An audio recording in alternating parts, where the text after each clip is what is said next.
I am Jamie Adrian, and joining me today is Kathy Reiker. It is December 19th, 2011, and we are on the campus of McDaniel College. Thank you, Kathy, for being with us today and sharing your memories.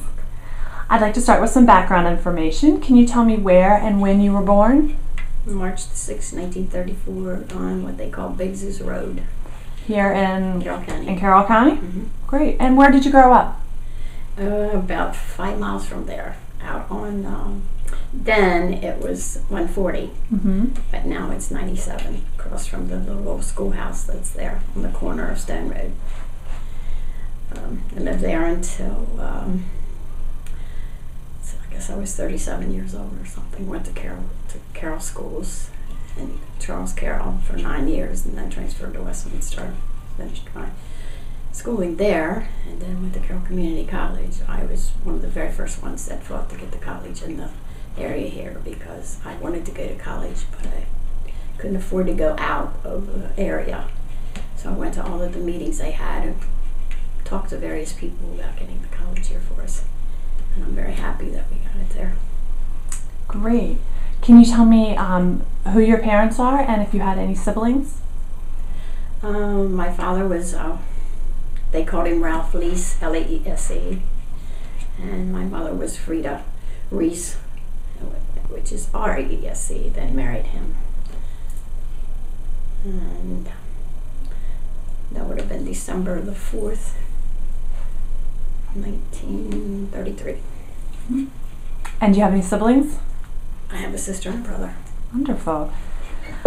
And can you tell me about your community growing up? How was what was it like compared to today? Very different than what it is today, because we played baseball in the yard where we lived, because we rented the house from the lady across the street, and she had a son, and we were like brother and sisters there. So then there was several other houses around in the area, and we'd all congregate there at each other's house.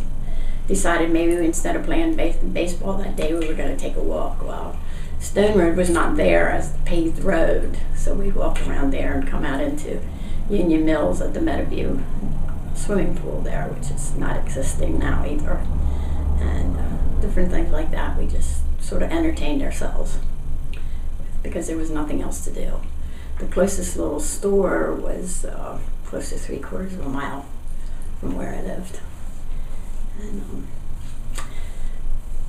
when I was like 6 or 7 years old, the lady that owned the property, she'd pick us up in a 32 Ford and take us down to where the airport is now, and we plant tomatoes by hand there. Then you didn't have any access to machinery that did that, so you drop the plants and pour the water in. So we did that until it was dark. And I would help to pick beans and then go back and pick the tomatoes. Then my dad worked for Shrivers, who had a lot of the properties in Carroll County, the pea binders and things like that. And he was in charge of the people they brought up from Baltimore to pick the beans. So I would have to get up and go in the morning with him and then weigh the beans as they brought them in.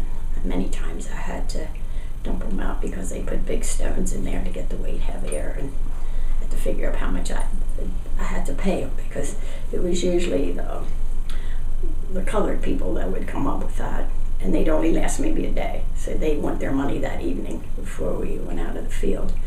So we'd go to, if it was a nice day, we'd go to the field about 6 o'clock, and sometimes it was 8 by the time we would get out, because we had to weigh all the beans. And then Shrivers used to have a place, Route 27 I guess it is, and then they would bring Polish people up from there. And I had many friends. We made lots of friends with those people. And they would stay there until like the weekend, or if they decided to go back home. And then I was responsible for weighing their beans and keeping a record of it. And then they got paid at the end of the week. Is that what you want to know? Sure. I'm just interested in everything. So you mentioned your father working for Shrivers. Did your mother work outside of the home? Yes, she did, during the summer. What did she do? She worked at the cannery of Shrivers. So I would keep my brother and sister. I have my sister's Nancy Studi, and she's 70. She'll be 76 today after Christmas. And then my brother is Bill Leese, and we all live in one area of each other. So guess the one that's the furthest away is my great niece that lives in East Berlin. But other than that, we all live within 20-mile radius of each other. Well, that's nice. So you've lived your entire life in this one little area? Yes, I did. Great. When I built my home, I moved. It was about a mile up the road from the big house we lived on and built a house there. I was lucky enough to get a piece of ground there for $2,000 then, but fine ground for $2,000. Yeah. And we owned what is now Gary and Dell's restaurant. Mm-hmm. But unfortunately, he had an automobile accident and became a paraplegic. So then I tried to keep it going for 6 months, but I couldn't. Mm-hmm. It was too long because I was working at the phone company. Because I worked for C&P for 30 years. It was too much to go to the hospital, miss 2 days and 11 months, go to the hospital to see him. Mm-hmm. So I had to sell it. But we went up and down stairs on a piece of foam about that thick, and then I'd deploy him back to the bedroom. I'd lean down, he would put his hands on me, and I'd raise up like that to get him in and out of bed and stuff like that. And what was your husband's name? Stanley Reiker. Stanley. And when were you married? When? June the 30th, 1967. Oh, wonderful. Did you guys have any children? No. No children?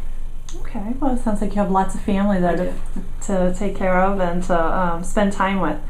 How do you spend the holidays with your family now? You say that they're all in the surrounding area. Take turns going from place to place.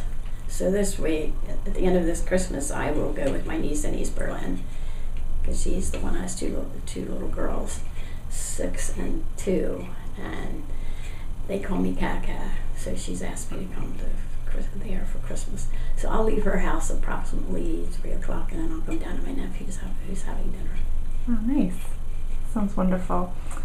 What kind of jobs have you had since you've finished all your wonderful schooling? Well, when I was 16, I started to work at the little drugstore there on the corner of John Street called Giles, Dr. Giles, Bixler and Giles it was. So I worked there for 2 years. But I started at the phone company then, right after that. And then I worked at JCPenney's for a while until the phone company got really busy and I had more work to do there. So then I left there. And mostly in the food service line. This is really what I've been doing most of the time. I worked at Bullocks Airport Inn for close to 10 years. But then I substituted teaching for like 9 years. And I came here. I was going to ask that.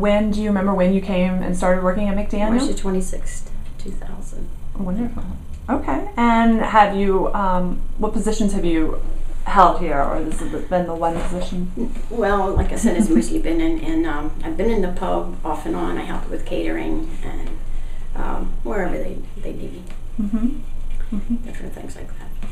What sort of relationships do you develop with the students and the faculty and the staff working in the kitchen? Sometimes it's too close of a relationship with the students, but I always make myself known to them and tell them if they have a problem, money-wise or whatever it is, and they need help with anything, I'll come to me and I'll try to find somebody. If I have to call Jim, I'll call Jim or something like that to make them satisfied. One day I had one coming in crying. I said, "What's the matter with you?" "You don't know what happened to me." I said, "Well, let's talk about it." So she had dropped her phone down in the toilet and it was gone. And I said, "Well, here's my phone. Call your mother." "No, I can't do that." I said, "Yeah, you can." I said, "You can't be without a phone. And how are you going to let your mother know what's going to happen? She's going to be worried about you." So she did. Her mother come in and she couldn't get done thanking me. That's the thing, a lot of times at graduation, the parents come in and thank me for being like a mother to them. And I've been selected 5 times for Phenomenal Woman for cause of efforts like that. Well, I was going to say, I saw that you were honored as one of the phenomenal women at McDaniel. That's a wonderful honor, and I'm sure that makes you feel pretty special. Well, one time they wouldn't even let me do that. I had to get up and give a speech. I said, "I don't give speeches." "Well, you don't have any choice. We want you to. You're an alumni now. You have to give a speech." I said, "I don't give speeches." But I did. I did one, and then I had an English professor check it for me, and she said, "Well, that sounds okay." Well, that's good. It's nice to be felt special about. Do you have any other special memories about your time here that you've had at McDaniel? A lot of the catering events were very nice because I catered to weddings and different events like that, and that's always very interesting. One of the students that I was very fond of, her father works here also. For the 4 years that she went here, we became very close, and I didn't tell her nor him that I was going to be catering the wedding until she come in. And she come running over, "You're here, you're going to do my wedding." And I said, "Yeah, I am." So she said I couldn't have asked for a better one to do it. So it's been lots of nice things. Oh, wonderful. I'm going to backtrack a little. Okay. You mentioned the Carroll Community College and that you were involved with getting that in the community. Can you tell me how you got involved with that and expand on why a little more? I knew some of the people that were trying to get it started, so I would meet with them. I expressed my opinion about wanting to go to school because I knew I was going to have to pay my own way. And I asked them that we just needed that there because there's many of us that can't afford to go like here to begin with. And I think it's a good idea to have it here because you have many students that need to get their foot in the door, so to speak, with college. And that's the way to start. There's basic grounds there, and then you can advance on to another school, and you have the background of what's really required of you. Because it really, when you break it down, it isn't much difference than it is going here, because you still have the same papers to do and all those kind of things, which makes you learn how to spend your time and to make sure you get everything done. Mm-hmm.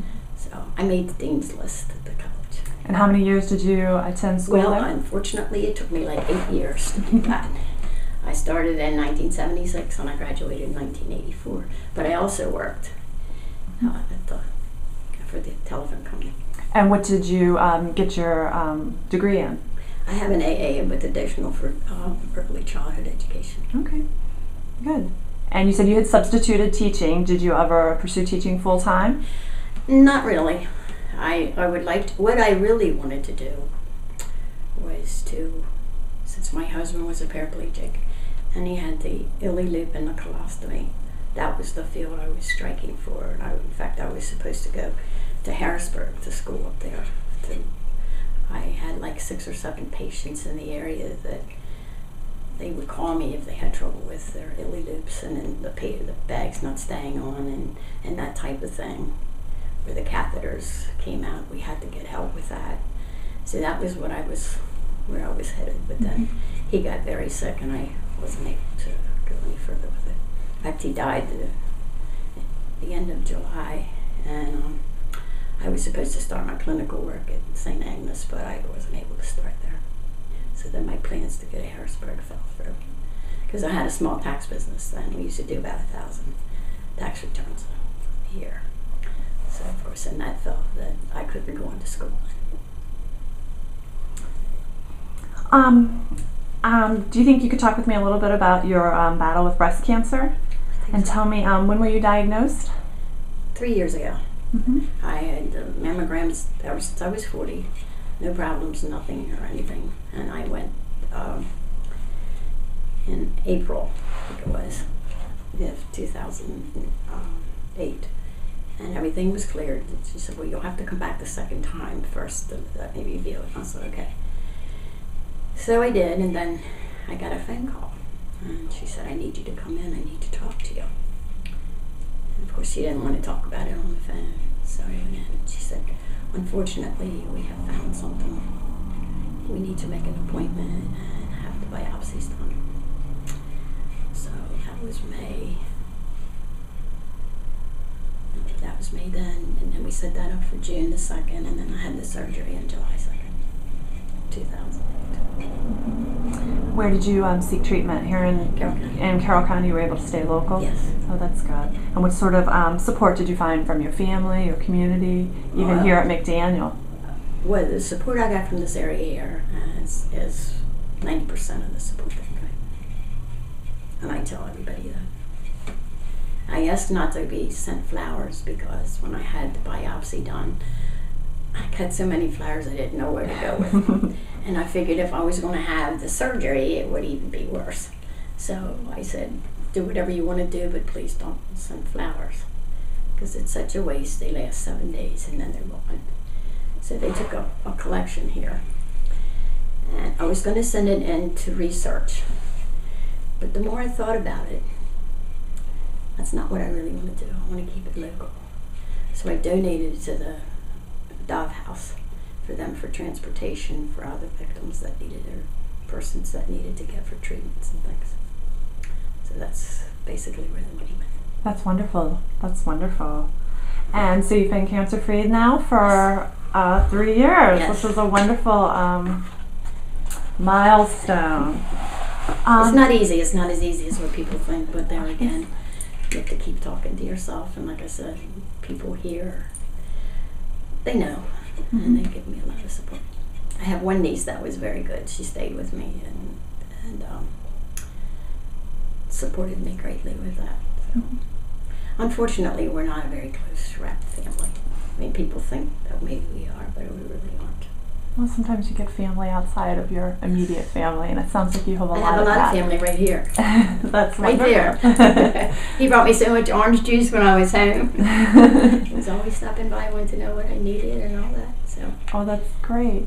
Now I see you've got your breast cancer awareness pens, and I see your beautiful bracelets. Are you still involved with support and awareness and stuff like that in the community? Mm-hmm. In fact, I'm getting my money check ready to send to Dove House for that when it's advertised that they have in the Times paper. Mm-hmm. Is it, how do they have it? Holiday something or the other, and I always send it to there because I've had many friends that went there and have passed away there.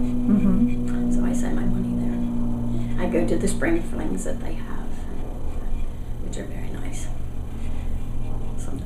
Give me your number, I'll take you along sometime. It's all women there. It's nice. And they have it over at the Bonnie Run, and they have a delicious meal, and then they have a speaker. You can ask questions if you want to, and the door prizes and all those kind of things. It's very nice. Good, good. What are the most important lessons you've learned in life, whether it's through school or work or your family? Put your best foot forward. And you're going to meet up with obstacles that's going to slow you down, but you've got to be strong and tell yourself you're going to conquer them. And you will. Mm-hmm. But you have to have determination to do that. That's why I was so glad to get to college here, because I was determined I was going to go to school. But I knew I couldn't outside other than here. When you look at the prices, I think I paid $15 for Wow. What is it now? $45? Something like that? I think that's what it was when we first started. I took 2 classes the first year that I went, and then the next year I dropped down to 1 because I took an English course, and it was all this writing, and then I had to give speeches and all this. And like I said, I don't give speeches. But I made it. Good. Who's been the biggest influence on your life, and what lessons did that person teach you? I had a school teacher at Charles Carroll. I had her for 3 years because I should have left Charles Carroll when I went into the 9th grade, but I didn't. I wanted to finish there. In fact, they're having, I think it's their 95th year, and we're all supposed to go back. They left there before I went on to Westminster. She unfortunately knew the type of home life that I had, and she was very, very, very supportive, and she told me that only you yourself can take care of yourself. Don't depend on other people to do that for you, because if you want to get anywhere in life today, you have to be determined to do it on your own. So if she had anything special going on, she would stop and take me along and show me how to do things. I made many of my clothes when I was with her because she worked in the home ec mostly. And, so she's really been, unfortunately, she has passed away. Sounds like a special person. She was. How would you like to be remembered? Someone that was always fair to others, and I don't like negative thoughts. I like to see the good in everybody, because there is good in everybody. You just have to try to search for that, or be very understanding, and let people know you care about them. instead of always being on the negative side of things. And I think it makes you a bigger person if you can see. I try every day to meet somebody new. And when I walk through the hall, I talk to them or speak their name if I know, or tell them to have a nice day or something like that. Can you talk a little bit about canning? About the canning factory when you were a little girl, and what There. kind of an impact it had on the community, and what it was like? You mean the one there on the corner of Stone Road? Well, I didn't even know it was there. Oh yeah, I wasn't allowed to go in to actually peel the tomatoes or anything like that, but I had to help to pick the tomatoes because they're the ones that. I should tell you how we stood. Please. Corn fodder and then burned the shed down. He was a bird. We had a funeral for one of my big dogs. But yeah, then we would plant the tomatoes, you know, when it was due, and then we'd have to go back and pick them, and then you had put them in baskets, and then there was somebody that would dump them in a conveyor. And my mother peeled there for a long time until I got older, and then I had to keep my brother and sister. And we had a woman that was supposed to be staying there. My dad worked at the freezer where, back of where it just closed down. Meadow, the flower companies. Mm-hmm. What's putting in there now is either they're building a big building. It's a flower store that's back in there. And then he come home for lunch, and she said it was Friday and we didn't eat meat then.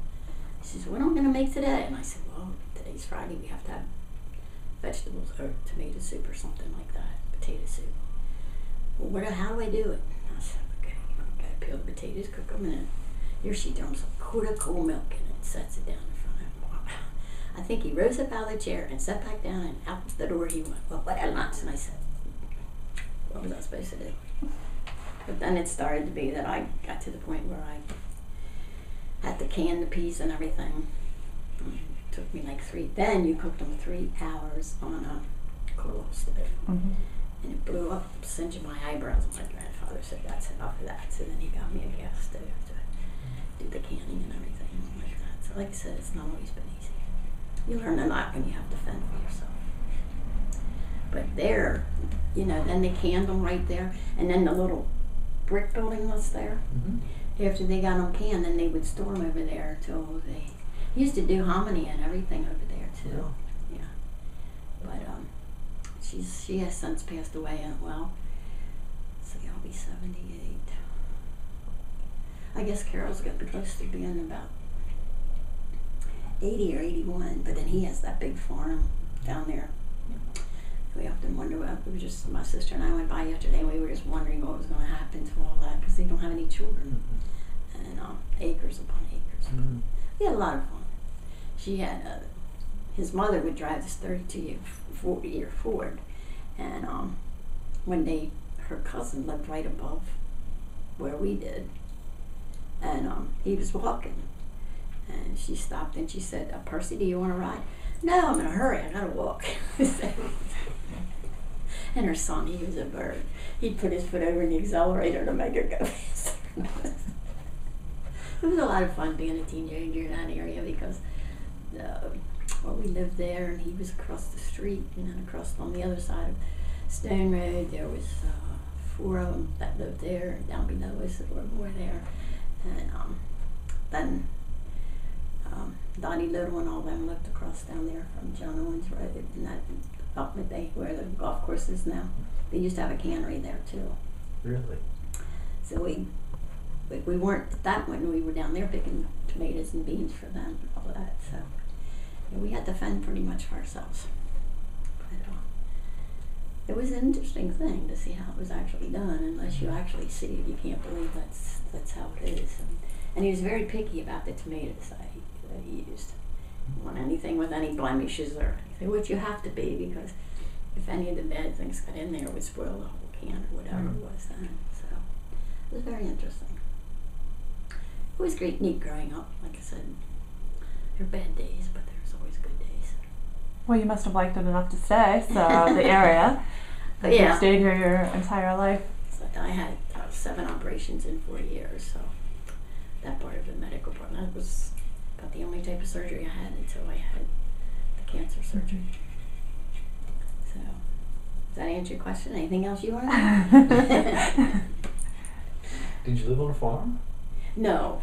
Well, we farmed some of the ground. That's where the bad things come in. We used to always plant vegetables and weed and things, and then the field behind the house, my dad would plow up like a half an acre of that back there, and then we'd plant corn and things like that, and lima beans, and you dare not, and they were pole llamas, and you dare not touch the end of them because that'd kill the whole stalk if you did. I mean, and we'd have to hoe all that. We didn't have any animals to do anything like, so we had to hoe all that and then do all that by hand. Pick up the potatoes. And then we used to butcher.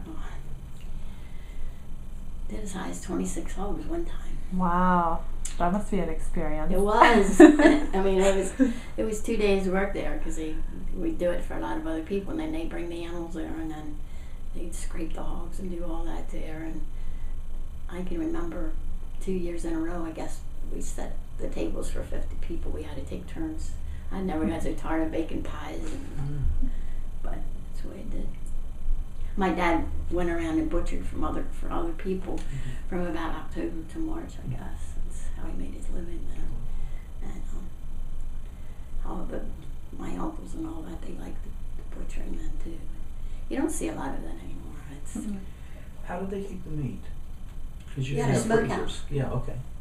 And you'd like the hams and everything, and that you would cut them down and clean out the pieces that you wanted, cut the sirloin out, and then the sirloin you would like partially fry it, and then you'd pack it in those crocks and put lard over the top of it. That was a treat to get down and scrape that old lard off of it and get your slices. That was a delicatessen. So it was like pickling then? Well, no, not really. Because the lard preserved it until you were ready to use it, and then you'd scrape that off, but you had to be very careful with the way you did it. And then we had an old cold cellar that kept a lot of it cold, because we heated the house with coal, so it was, the other side of it was really cold. Cut my finger more than one time too, because we had these big knives, we had to cut the lard, and then that was usually done on a Sunday, and then on a Monday they would fry that all down and make the sausages, and had the big old machine there, but you don't want to hear it. Because if I told you what sausage was done with it, you would never eat another piece of sausage. So you did all that actually at your house then? Yeah. Wow. Yeah. We were always kept busy. Yeah, it sounds like, well, and It was always nice because you learned something new there then too, by how everything was taken care of. And you hear these people today saying about buying this and buying that, and I just wonder how they would react if they ever had to go do some of that work. Because you'd skin out your hogs, and then you get the big slabs of actually lard-like type thing, and you'd have to cut them up into little pieces, and then you'd fry them down in big black kettles, and you had to stir them, and then you'd make your own panhas, and make your own stuff, your sausage and all that kind of stuff. And then when you got done, you'd press it down, and you'd have those cracklings you hear a lot of people talk about. Did you ever eat cracklings? Oh yeah. Yeah, because I used to, when some of my friends did, I know Seal likes mine. I bring her some in, because that's their food when you get down to the Sure.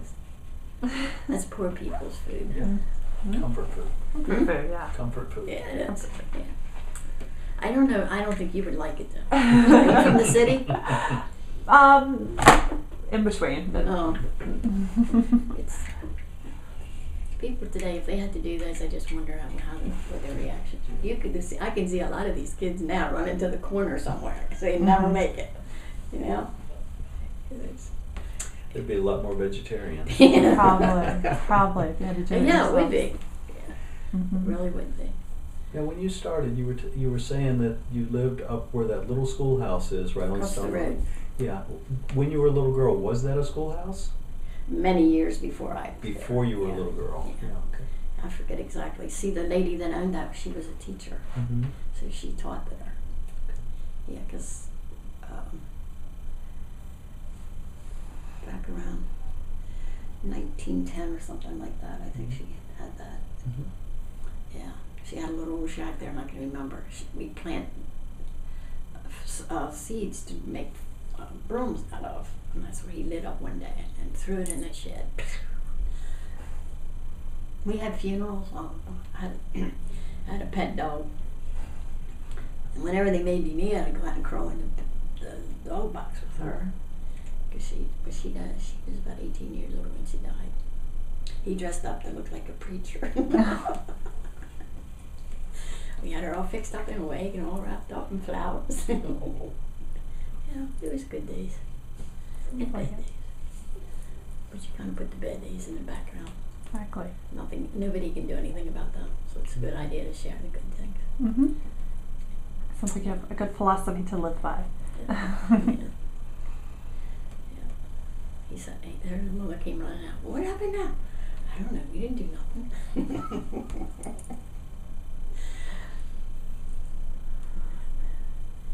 You all finished?